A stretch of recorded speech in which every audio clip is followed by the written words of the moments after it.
palavra de Deus, ela nos tem várias orientações a respeito do orgulho, o perigo do orgulho.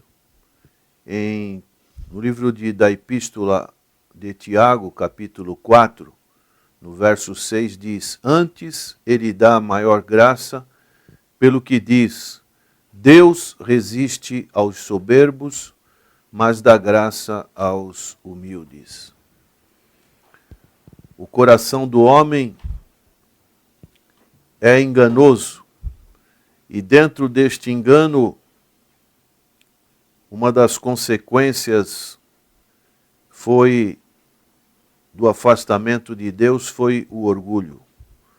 O homem, por influência de Satanás, quis ser igual a Deus, quis descobrir a natureza de Deus. Então, a palavra de Deus, ela nos mostra várias recomendações a respeito do perigo do orgulho. E um livro que fala muito sobre isso é o livro do profeta Obadias, que profetizou entre a queda de Jerusalém por Nabucodonosor e depois da queda de uma outra nação, que foi a nação de Edom. E nós encontramos neste pequeno livro o orgulho de Edom. Quem foi Edom? Edom foi descendente de Esaú, que foi gêmeo com Jacó. Capítulo 36 de Gênesis fala no verso 1: São estes os descendentes de Esaú, que é Edom. Maneiras que a palavra Edom é uma palavra derivada de Esaú, que quer dizer, vem da palavra hebraica vermelho. Esse era, então, outro nome que era dado para Esaú. Esaú, ele habitou no Monte Seir. Diz em Gênesis 36, no seu verso 6, levou Esaú suas mulheres e seus filhos e suas filhas e todas as pessoas de sua casa e seu rebanho e todo o seu gado e toda propriedade, tudo que havia adquirido na terra de Canaã, e se foi para outra terra, apartando-se de Jacó, seu irmão. No verso 8 também diz que então Esaú, que é Edom, habitou no Monte Seir. Esaú procurou este local, que era uma espécie de uma montanha, e ali, em algumas cavidades desta montanha, Esaú morou com a sua família. Era uma montanha alta, seus penhascos formavam fortalezas e era, portanto, uma habitação segura contra qualquer inimigo que viesse contra Esaú e sua família. A palavra de Deus nos diz a respeito disso no livro de Obadias, devido a esta habitação de Edom, de Esaú. No verso 3 deste livro diz: A soberba do teu coração te enganou, ó tu que habitas nas fendas das rochas, na tua alta morada, e dizes no teu coração: quem me deitará por terra? Essa era a condição de Edom. E esse orgulho foi crescendo ao seu coração. Depois, antes disso, aconteceu que Jerusalém foi derrotada, arrasada pelo imperador babilônico Nabucodonosor. E Edom, quando viu esse acontecimento, se alegrou muito e chegou a auxiliar o inimigo, que era Jerusalém, que de uma certa forma era o seu irmão, ficou do lado de Nabucodonosor. E nós vemos então a palavra de Obadias, no verso 10 do seu livro, ele diz: por causa da violência feita a teu irmão Jacó, cobrir-te-á a vergonha, e será exterminado para sempre. No dia em que, estando tu presente, estranhos lhe levaram os bens e estrangeiros lhe entraram pelas portas e deitaram sorte sobre Jerusalém. Tu mesmo era um deles. Mas tu não devias ter olhado com prazer para o dia de teu irmão, o dia da sua calamidade, nem ter te alegrado sobre os filhos de Judá no dia da sua ruína, nem ter falado de boca cheia no dia da angústia. Não devias ter entrado pela porta do meu povo no dia da sua calamidade. Tu não devias ter olhado com prazer para o seu mal no dia da sua calamidade, nem ter lançado mão nos seus bens no dia da sua calamidade. Não devias ter parado nas encruzilhadas para exterminares os que escapassem, nem ter entregado os que lhe restassem no dia da angústia. Então nós vemos essa palavra profética que nos fala que Edom se alegrou com a investida de Nabucodonosor contra a cidade de Jerusalém. E Deus, então, através da palavra de Obadias, ele condena o orgulho de Edom. E de uma maneira geral, a palavra de Deus nos mostra a condenação, tanto por parte, principalmente no Antigo Testamento, através dos profetas, que falaram sobre essa situação. A palavra de Deus nos diz no livro de Isaías sobre o orgulho de Satanás, no seu capítulo 14. Ezequiel nos fala também sobre este mesmo assunto no seu capítulo 28.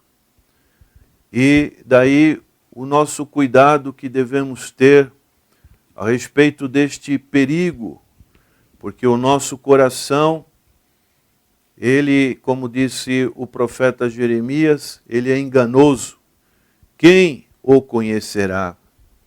E o orgulho opõe-se a Deus. Deus não gosta do orgulho. O orgulho é o requinte do egoísmo. O orgulho opõe-se ao amor. O orgulho arruína o homem. 1 Pedro capítulo 5, verso 5, o apóstolo Pedro dá vários conselhos. Ele diz: rogo igualmente aos jovens, sede submissos aos que são mais velhos. Outro sim no trato de uns com os outros. Cingi-vos todos de humildade, porque Deus resiste aos soberbos, contudo aos humildes concede a sua graça.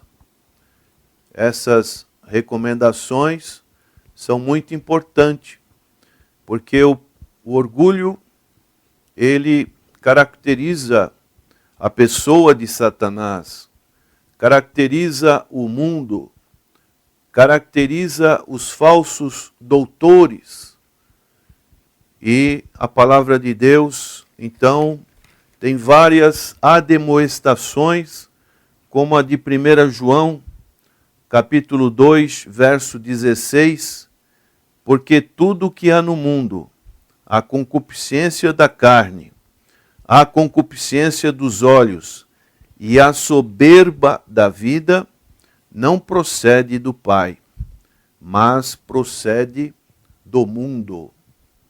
E o orgulho, ele conduz o homem à incredulidade.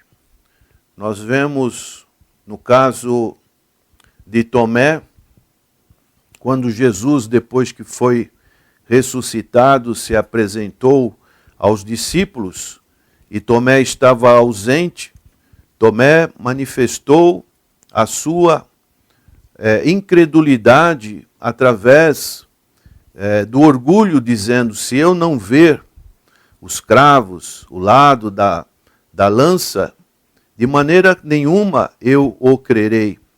Então o Senhor Jesus Cristo, ele se apresentou para Tomé, João capítulo 20, e ali Tomé então retirou a sua incredulidade. O orgulho, ele traz essa consequência das pessoas não crerem na palavra do Senhor. Seus corações ficam duros contra a palavra do Senhor. O orgulho conduz à rebelião contra Deus. O orgulho conduz a esquecer-se de Deus. Hoje, as pessoas vivem de uma maneira em que parece que Deus não existe. Não existe nenhum tempo para Deus. Não existe nenhuma satisfação a dar ao Criador. Como se Deus não existisse. Como você tem levado, prezado ouvinte, a sua vida nesse aspecto? Você tem se esquecido de Deus? Você tem se enganado a si mesmo? Como a palavra de Deus diz em várias recomendações? Então, este é algo que nós precisamos ter bastante cuidado para não sermos enganados pelo nosso coração. A palavra de Deus, ela é muito clara. Quando o Senhor Jesus esteve neste mundo, ele falou muito a respeito desse aspecto. E o Senhor Jesus, ele falou, certa ocasião, numa parábola do fariseu e do publicano. Um confiava em si mesmo, por se considerar justo, era o fariseu, e ele desprezava os outros. E os dois, o outro era um publicano, um homem que cobrava impostos para Roma, um funcionário público. E assim o fariseu, posto em pé, ele orava de si para si mesmo desta forma: ó Deus, graças te dou porque não sou como os demais homens, roubadores, injustos e adúlteros, nem ainda como este publicano. E ele se ufanava de dizer: jejuo 2 vezes por semana e dou o dízimo de tudo quanto ganho. Mas o publicano, estando em pé, longe, não ousava nem ainda levantar-se os olhos aos céus, mas tinha uma atitude de bater no peito, dizendo: ó Deus, sê propício a mim, pecador. Então, 2 atitudes. Uma atitude de alguém que era dominado pelo orgulho, e outra pessoa que reconhecia que não merecia nenhum favor de Deus, reconhecia o seu pecado e se quebrantava na presença do Senhor. E dizia: ó Deus, sê propício a mim, pecador. Que essa também deve ser a nossa oração reconhecendo que não somos nada. Somente Deus, através de Jesus Cristo, pode ser propício a nós. E assim o Senhor encerrava esta parábola dizendo: digo-vos que este desceu justificado para a sua casa, e não aquele, porque todo o que se exalta será humilhado, mas o que se humilha será exaltado. Que você procure se humilhar diante da presença maravilhosa do nosso Deus, e assim você será justificado diante de Deus através da pessoa bendita de nosso Senhor e Salvador Jesus Cristo. Vamos orar. Senhor, suplicamos que a Tua graça esteja sobre todos os nossos ouvintes. Que não sejamos apenas ouvintes da Tua palavra, mas praticantes da mesma. Reconhecemos que o nosso coração é um coração devido ao pecado orgulhoso, mas através da postura da pessoa do Senhor Jesus Cristo, que foi o modelo de uma humildade neste mundo. E ele pôde dizer: vinde a mim todos que estáis cansados, sobrecarregados e oprimidos, e eu vos aliviarei. Tomai sobre vós o meu jugo e aprendei de mim, que sou manso e humilde de coração. Então este é o modelo, a atitude, Senhor, neste mundo tão inverso de valores como este que estamos meditando. Nós suplicamos a ação do Teu Santo Espírito, a ação da Tua palavra, para que haja um reconhecer de que nós somos pecadores e que precisamos de Deus. É a nossa oração, agradecidos em nome do Senhor Jesus. Amém.